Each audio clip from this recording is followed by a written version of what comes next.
Hace unos días se estrenó la película de Night of the Zodiac. Como una persona que se crió consumiendo el anime en su infancia, tiene un lugar muy grande en mis recuerdos más preciados. Cuando uno llegaba de la escuela, era uno de esos animes que todo el mundo miraba y no te querías perder ningún capítulo junto con Dragon Ball Super Campeones. Pero tengo que serles sinceros, y es que si bien consumí todo el anime principal y la saga de Hades, nunca consumí los spin-offs que salieron, que son bastantes, ni de la continuidad oficial Next Dimension, así que mis conocimientos se basan exclusivamente en el manga original y en el anime. Desde hace unos años Hollywood viene adaptando muchos manga anime a un público más occidental. Hubo de todos buenos, regulares y otros que fueron un bodrio gigante. Pero sin lugar a dudas, la que más sufrió el odio de los fanáticos fue Dragon Ball Evolution, película que respetaba poco y nada la obra original y parecía que a la hora de escribirla buscaron datos de personajes en unas revistas de poca monta encontradas por ahí e intentaron trasladar el universo de Akira Toriyama a una época actual en que, con todo lo que eso implica, como Goku yendo a la escuela, enamorándose, queriendo ir de fiestas, era cualquier cosa, por lo que la gente empezó a poner en duda si de verdad querían ver a su anime favorito trasladado a un live action. Las grandes productoras empezaron a tener muchísimo más cuidados en algunos casos y se dieron cuenta que no basta con tener el nombre de una saga famosa para asegurarte un éxito comercial. El tiempo pasó y varias adaptaciones de otras obras en el medio y muchos rumores dando vuelta en la web hasta que en la Comic Con Experience de 2016 realizada en Brasil, Kozo Morishita, presidente de Toei Studios, reveló que venían varios proyectos grandes con Saint Seiya, como la serie en CGI que se estrenó en Netflix y una adaptación a live action. Obviamente la gente tenía miedo después de lo que hicieron con Dragon Ball Evolution y nada te aseguraba que esta vez no hicieran lo mismo.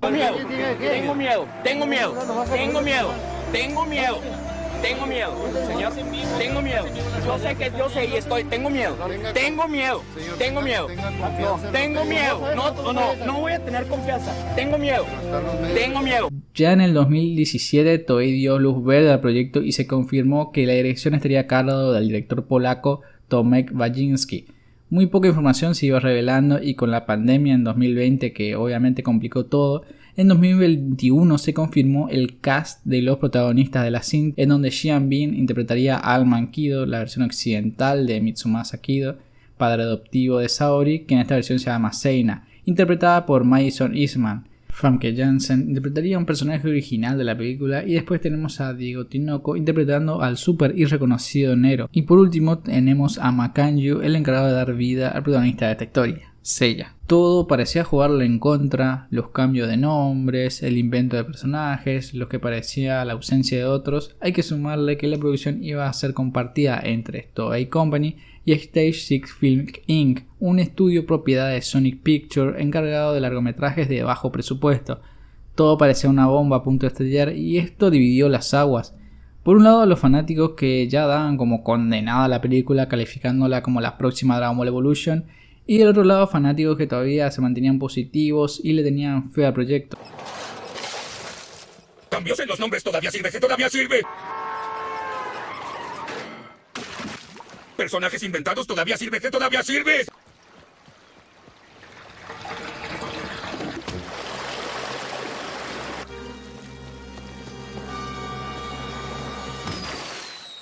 Solo va a tener poco presupuesto, todavía sirve. Se fue. Sí. Después de varias imágenes mostradas y con trailers liberados, llegó el año en que por fin se estrenaría la película. ¿Qué pasó? Vayamos por partes. Este apartado siento que la película es muy irregular. Hay escenas, por ejemplo las de acción, que involucran disparos, explosiones, uso de vehículos, están muy bien hechas. Después la parte de las coreografías, las peleas también estuvieron muy bien. Estas estuvieron a cargo de Andy Chen, un tipo que es experto en la materia. Pero creo que en lo que verdaderamente flaquea es a la hora de mostrar el CGI y a la hora de mostrar el cosmos, también siendo que abusan de las partículas. No se termina de ver bien, pero supongo se debe eso al poco presupuesto que tuvo la película. Que bueno, si lo ponemos a comparar la calidad de sus efectos especiales, más que nada en el CGI, es comparable con lo que hizo Marvel en los últimos años. Y teniendo en cuenta que Marvel triplica el presupuesto de este tipo de películas, creo que es un mérito lo que pudieron hacer con la película de Saint Seiya. En síntesis, los efectos en algunos casos están bien y en otros como que es un sube y baja.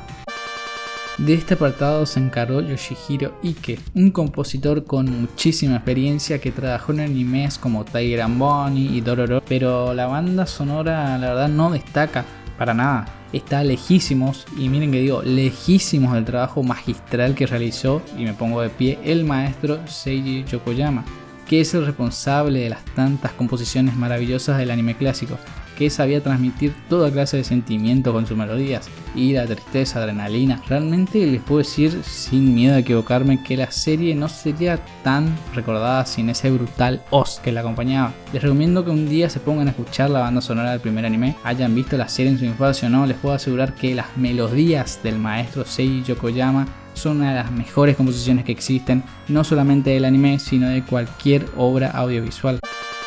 Del guión, hay que ser sinceros, es muy básico. Seiya en esta adaptación es un joven que se gana la vida luchando en un club clandestino mientras busca pistas sobre su hermana secuestrada, que es la que le enseñó artes marciales, y acá no se llama Seika sino Patricia. Su destino se va alterado cuando en una pelea despierta su cosmos, que bueno, le otorga capacidades sobrehumanas, pero hay una peligrosa organización que lo descubre y empieza a perseguirlo, pero justo aparece un misterioso hombre, Al-Mankido, que lo invita a unirse a él y le revela un mundo desconocido, de dioses en conflictos, de entrenamiento del cosmos y una diosa que requiere de sus caballeros para defenderla. A ver, que el guión sea básico no significa que una película sea mala. El problema con Night of the Zodiac de 2023 es que me recuerda más a una película de X-Men que a una de Saint Seiya. Una organización cazando gente con habilidades sobrehumanas que terminan encontrando un refugio donde los van a ayudar a mejorar sus habilidades para poder enfrentarse a esta organización. Son muy similares. La otra gran falla que veo es que los diálogos son aburridos y los plot twists, la verdad es que no sorprenden a nadie cuando en teoría deberían ser todo lo contrario. Y esto se debe a lo mal planteado y fuera de lugar que se encuentran muchos de estos diálogos. Y bueno, en esta pequeña parte vamos a hablar con spoilers sobre todos los cambios que tuvo con respecto a la obra original. Yo sé que por ahí hay gente que le va a molestar que compare, pero para mí al menos es imposible no hacer esta comparación. No voy a nombrar todas porque sería prácticamente estirar demasiado el video, pero cambios más importantes que tuvo son bastantes. Empecemos por ahí con Al-Mankido, que bueno, así es el nombre que pusieron acá a Mitsumasa Kido. Acá no existe todo el tema de la fundación, no existe su relación con huérfanos, con lo que después manda a distintos lugares de entrenamiento para conseguir las armaduras. Nada de eso está en la película. Él sí encuentra a Seina, pero la encuentra con su esposa, que es la líder de esta organización, que después da caza a todas estas personas con Cosmo en la sangre. La historia de trasfondo de Seiya es muy distinta al anime, ya que acá al no haber la fundación, él es huérfano, pero se crió solamente con su hermana y esta la entrenaba en las artes marciales, como dije anteriormente. Y en una de esas prácticas, él activa una pequeña porción de su cosmos, pero ya bastó eso para que esta organización los detecte y vayan a perseguirlos. Por lo que cuando dan con ellos, Patricia /Seika termina tomando el lugar de Seiya, mientras este termina escondido sin poder hacer nada, viendo cómo secuestran a su hermana. Cassius en esta versión es el organizador de las peleas clandestinas donde va Seiya. No tiene ni idea del cosmos, no es entrenado por Gina, ella no aparece y no busca en ningún momento la armadura de bronce de Pegasus. Acá es un simple luchador. Tiene una pequeña rivalidad con Seiya y más adelante en la película termina siendo reclutado por esta organización y termina perdiendo su cuerpo y lo convierte en esta especie de caballeros negros de acero que sirven a esta organización. Otro cambio, pero siento que esta vez favorable, fue el de Tatsumi, acá llamado Mylock, que vi mucha gente que se quejó diciendo que lo convirtieron en una especie de John Wick. Para mí este cambio estuvo excelente porque si vas a buscar a alguien que sea el guardaespaldas de la reencarnación de una diosa, vas a buscar a alguien sea como John Wick y no a como el Tatsumi del anime, que a lo único que le terminaba fajando eran nenes, porque cuando aparecía algún otro personaje un poco más complicado se terminaba comiendo los mocos. Así que el cambio me pareció excelente, aparte fango mucho al actor. El personaje de Seina /Saori es un personaje muy sufrido, al contrario del anime, en donde a esta la hacían pasar por la nieta de Mitsumasa Kido para que el santuario no venga a romper las bolas. Acá pasa algo similar, la cuidan sus padres, porque acá la encuentran tanto Alma Kido como Gurat, pero después esta termina hiriendo gravemente a su madre, por lo que esta empieza a ver con otros ojos a su hija adoptiva, al punto de que empieza a tener como visiones donde esta destruye todo una vez que despierta el poder de Athena. Entonces intenta matar a su propia hija, y acá donde hay como el divorcio con Alma Kido, en donde Alma Kido intenta proteger a Zeina, mientras que Gurat, con esta organización y sus caballeros negros de acero, intenta capturarla para vaciarla del cosmos. Ya que hablamos de Gurat, ella supuestamente es un personaje 100% original y inventado para la película, pero no es nada así, porque está basado en grandes rasgos a Vandergrat, que es un personaje que apareció en la serie de Saint Seiya en CGI, que prácticamente vienen a cumplir el mismo rol. Incluso en esta versión, bueno, era la ex esposa de Alma Kido con la que encontró a Athena en los brazos de Ioros. Y en la versión en CGI, este tipo, Vandergrat, estuvo junto a Alma Kido cuando encontraron a Saori en los brazos de Ioros. Pero prácticamente ambos crearon una organización. Obviamente tienen sus cuestiones distintas. Por ejemplo, Vandergrat cree que Athena va a fallar a la hora de luchar contra los dioses, que el cosmos no va a servir, y entonces piensa que la humanidad tiene que sobrevivir por sí misma. Entonces empieza a investigar y empieza a crear a los caballeros negros. El personaje de Marine siento que está bien, es bastante fiel al personaje original. A ella la conocemos después que Alma Kido manda a Seiya a entrenar para que pueda profundizar en el uso del cosmos. Tiene un entrenamiento muy similar a lo que vimos al anime, con muchos guiños, pero siento que la relación, obviamente por cuestiones del guión, por cómo está organizada la historia, no tiene ese mismo peso que tenía en la obra original. Después tenemos a los Caballeros Negros, que si bien hay que decir que en la obra original no son los personajes más queridos o que más profundizaron o que tienen la mejor historia, sí siento que tenían otra forma más interesante, mientras que en la película son unos Stormtroopers descartables. Y por último tenemos a uno de los personajes favoritos de muchos de los que consumimos en Seiya, que es Ikki, en esta versión Nero, que es bastante decepcionante porque en ninguna parte se siente esa poderosa presencia que tenía Ikki en la serie original. Supongo que era la mano derecha de Gurat y que seguía todas las órdenes que ésta le decía. En algunas partes más que a Ikki me recordaba a Randall de la serie Recreo. Recién en la última parte de la película vemos que toma un poco una actitud más parecida a la del ave Fénix, pero igual así creo que no estuvo a la altura. A mí ese personaje no me gustó, creo que le faltó más presencia. Otra pregunta que mucha gente se hace es si aparecen Shiryu, Sean, Yoga, y la respuesta es no, no aparecen. Y si hay algún guiño de ellos, la verdad es que de Sean y Yoga, la verdad es que no es algo que se me haya escapado alguno. Pero de Shiryu hay como una especie de mención, no explícitamente, pero hay una parte donde Gurat le reclama a Nero diciéndole que falló en capturar su objetivo, y este le contesta que lo hubiera capturado si no se hubiera metido ese anciano. Así que supongo que ese objetivo era Shiryu, y ese anciano que lo protegió fue Doko de Libra, su maestro. En conclusión, hayan escuchado la parte con spoilers o no, ¿es esta película Saint Seiya Evolution? Yo diría que no. Dragon Ball Evolution como adaptación es pésima, pero como película también es una porquería. Por más que cambies el nombre, por más que cambie el nombre de los personajes, la película igualmente no funciona. En cambio, Night of the Soul de 2003 creo que es una película que, cambiando esas bases, cambiando el nombre y cambiando todo, los nombres de los personajes no puedo decir porque prácticamente cambiaron el nombre de la mayoría, pero es una película muy regular que le faltó fuerza.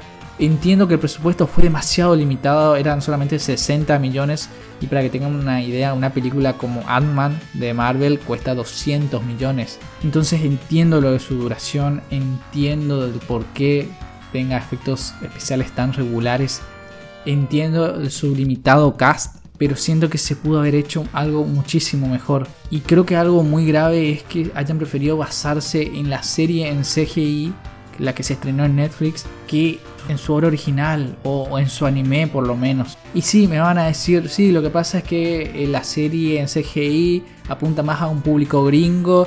Sí, ya sé, eso me lo dijeron 1.000.000 de veces, pero la serie en CGI la verdad es que me pareció malísima cuando la pude ver. Solamente vi la primera parte y después dicen que la segunda temporada mejora, pero no quiero ver más de la serie en CGI, no quiero ver una serie enfocada a un público yankee. Y es algo que se sabe, que el gran estigma que tiene Toei es que Saint Seiya nunca pudo terminar de despegar en Estados Unidos, y por eso es que hacen tantos productos dedicados a ellos. Por eso cambian los nombres de los personajes, porque cambian el sexo de uno de los personajes más queridos, que es a que menos deberían haberle cambiado. Sé que lo que buscan es vender, pero ellos qué tan seguros están que al público que apuntan, ya sean niños o adolescentes, les gusta este tipo de tramas de una organización malvada que intenta capturar a estos guerreros. Y disculpen si vuelvo a tocar el tema, pero esto de cambiar los nombres, creo que hoy en día ya no da, está todo más globalizado. No sé por qué piensan que tienen que cambiarle los nombres de los personajes para que a su público les guste. Porque si es al caso, la próxima ponerle a uno CJ, a uno ponerle Brian, a uno ponerle Sweet, a otro Big Smoke y a otro Ryder. Total, son nombres que los nenes conocen y que están en inglés, así que los va a tener que consumir. No, yo creo que no es el camino ese. Ojo, puede ser que yo esté equivocado y venga alguien que viva en Estados Unidos y me diga, no, ¿sabes qué? Estás errado, y acá a la gente le gusta este tipo de series de esta forma, con este tipo de nombres, con este tipo de cambios, y resulta que Saint Seiya lo único que pasó es que tuvo mala suerte. Y bueno, discúlpenme que haya estirado mucho la conclusión. Vayan y vean la película, no es Dragon Ball Evolution. Lo que sí obviamente da bronca y enojo, como le pasó a mucha gente, que con ideas que hecho de distintas formas pudo haber salido un producto muchísimo mejor. Porque se nota que había buenas intenciones, pero siempre está el productor que te va a decir en qué basarse, qué elementos agregar, y todo esto se basó en la serie más polémica de la franquicia. Y lo último que les quiero decir es, tengan su propia opinión, no se basen en la opinión de otro. Por ahí una de esas, la película les parece una porquería, les puede parecer regular, como es mi caso, o les puede terminar gustando bastante. No van a ser menos fans porque les gusta esta película, por más que les salten esos cabezas de termo que te dicen, no, ¿cómo te va a gustar esta película que está hecha para los yankees o que tiene los nombres cambiados? Y si no te gusta la película, está bien, no te dejes guiar por esta gente que te puede tratar de hater, como que no bancas a la franquicia porque no le chupa las bolas a Kurumada. No, porque si es por esta gente, poner esta película al lado del Ciudadano Kane, y tampoco exageremos, ¿entienden? Si les gustó esto, toda esta parte es improvisada, por eso capaz es un desastre. Pero bueno, lo de siempre, denle like si les gustó, comenten, compartan, y más que nada suscríbanse, porque les estoy intentando meter patas y me lleva bastante tiempo. Así que nos vemos. Chao. Quisiera ser tan guapo como los caballeros del zodiaco. Quisiera ser tan guapo como los caballeros del zodiaco. Simpático, valiente y fortachón, como los que salen en la televisión. Simpático, valiente y fortachón, como los que salen en la televisión.